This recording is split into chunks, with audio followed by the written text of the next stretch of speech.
ప్రశాంతంగా ఉందిరా నాని అడవిలా. రోజు కాలేజీల ఫీక్స్తో టార్చర్ ఉంటున్నాయి, తలకాయ వస్తుండే. ఇప్పుడు చూసిన చదువు ఉంటాడు మన పిల్లలు లేరా, వాళ్ళు చదవచ్చుగా, ఎందుకు మన పడతాడు? అరే మీ మారా బా అయిపోయిందిరా మన పని. ఆహా విధాడిందిరా నీతో నీ వింత నాటకం. మళ్ళీ వేసా ఒక నిమిషం. ఏమ్రా ఇక్కడ తిరుగుతుంది ఇక్కడ? కాలేజీ పోకుండా అడవిలో తిరుగుతురేమ్రా? ఇలా బతుకమ్మ పండుగ మామయ్య, కాలేజీలో లీవ్ ఇచ్చిర్రు.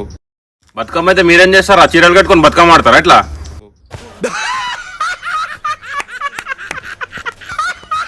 అరే మీ మా ఒక్కట్లు ఇజ్జత్ తీస్తుండ్రా, ఫస్ట్ మీ మాకు కట్టాలరా చీర. నువ్వు గమ్మునుండ్రా. ఏమన్నా సిగ్గున్నారా నీకు? మెయ్యి ఎంత కష్టపడుతుందో చూపిస్తుండ్రా.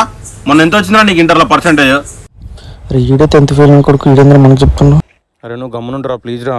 మీ మరదలు చూసినావా, సిటీలో బీటెక్ చేస్తుంది. నువ్వు మంచిగా చదువుకుంటే నీకు ఇచ్చి పెళ్లి చేద్దాం అనుకున్నా. నువ్వేమీ లంగ తిరుగులు తిరుగుతున్నావు. అదేం బాగుంటుందిరా, ముంగిసి ముఖం వేసుకొని ఉంటుంది, దాని ముఖం నువ్వు కావాలా?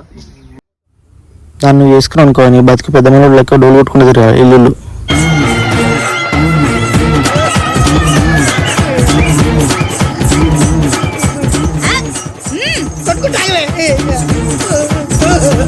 ఏమరా గుసగుసలు పెడుతుంది ఇందాక నుండి? ఏం లేదు అంకుల్, మీ గొప్పతనం గురించే చెప్తుంది, మీ అల్లుడు వింటున్నా. ఊరిని తిట్టేదంటే ఇప్పుడు గొప్పడు అంటున్నారు మా మామను. సరే నడువురే ఇంటికి వెళ్ళిపోయి.